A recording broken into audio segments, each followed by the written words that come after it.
affected powers. You know, once he gets made the strength of an ant, he's pretty much screwed. But if Yamamoto truly is stronger than basically any Shinigami except, you know, the likes of Ichigo and Aizen, his spiritual pressure could neg Ichibei again if that works in the way I said before, because he would be faster, stronger, and more potent, and, you know, with one slash he could pretty much just end the battle, and all of his abilities would be incredibly amped. But then again, more evidence for Yamamoto is stuff like, well, okay, Ichibei's blade is looked at as like transcendent and super overpowered, and it might like encapsulate basically the authority over things like color and words, which that's a little different than even being transcendent. Like, that's really overpowered. But if it is just transcendent, well, you know, Yamamoto's been transcendent since he's in Shikai in the Soul Society arc, and that was said by Ukitake, so, you know, Bankai's a whole nother league to be, you know, to add on to that too. I would basically just say it comes down to, again, can Ichibei use his hacks to win, or can Yamamoto just win the battle with his raw destructive capability, which even scared the likes of Unohana, who was clearly stronger than some of the members of the Zero Division and is looked at as the Kenpachi, which ironically is funny because how can you be the strongest Shinigami if you're not technically the strongest Shinigami? With that statement, the Kenpachi statement seems to apply to her and Kenpachi, but it doesn't really, because wouldn't that put her above characters like Ichibei and Yamamoto? It's a little weird, but it's still cool to see that Yamamoto even has power that scares her. But again, my final things would basically be, I would say I probably lean more towards Ichibei's hacks, but if people would give Yamamoto more credit, which I hope to be able to do in my Yamamoto video in the future, then pretty much I would say 6 times to Ichibei, 4 times to Yamamoto. That's what I would say, but the battle can go either way depending on how you scale them or how you read the series narratively. And hopefully I added everything into this video because we've wanted to record this for a while, but that's my final conclusion. But yeah, guys, there you go. I mean, who do you think wins? Do you agree or disagree with our conclusion? I mean, as we said, it can go back and forth. There's a lot of elements that can be explored into this. But let me know what you guys think. Thanks so much for Clyde for, you know, helping me out with this. We had a lot of fun working on it.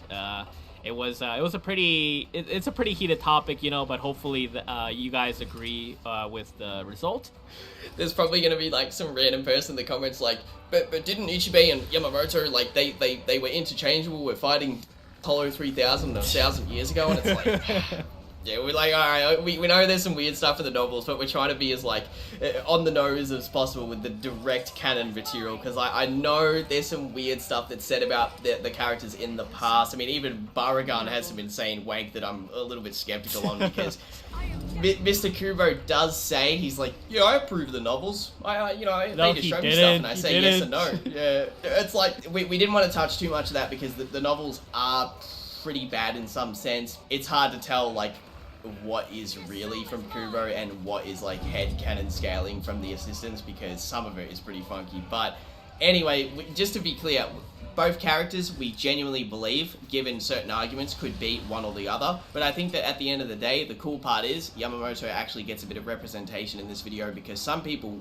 really downplay his abilities, and he actually scales to the end of the series. Like, he's really strong. So hope you guys enjoyed this video. I just want to thank Chuck for letting me on his channel. We actually planned to make this for a while, but if you guys are interested, my channel is linked below. I'm going to be working on a Dongai Ichigo video, which should hopefully be out by the end of February. And then sometime this year, I'm going to be making like a hour-plus long video just on Yamamoto. So be on the lookout for that.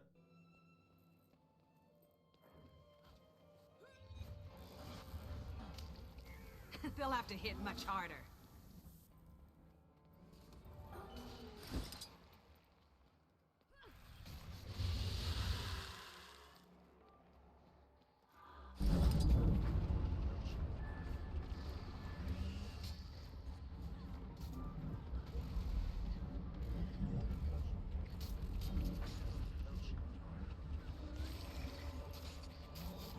Hurts, doesn't it?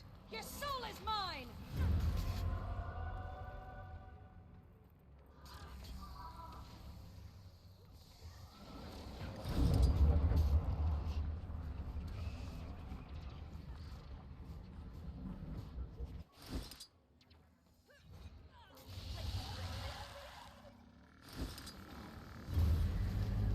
Your soul is mine!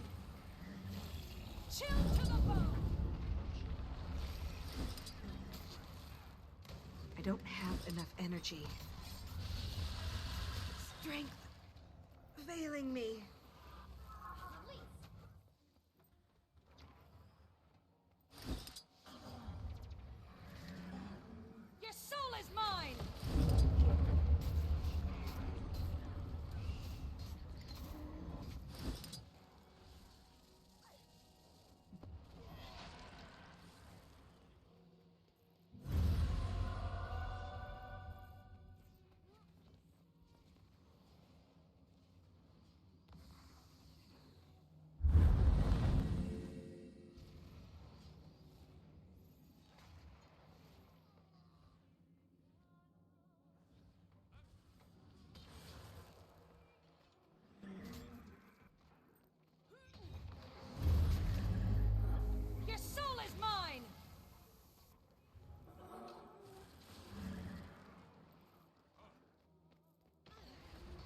doesn't it?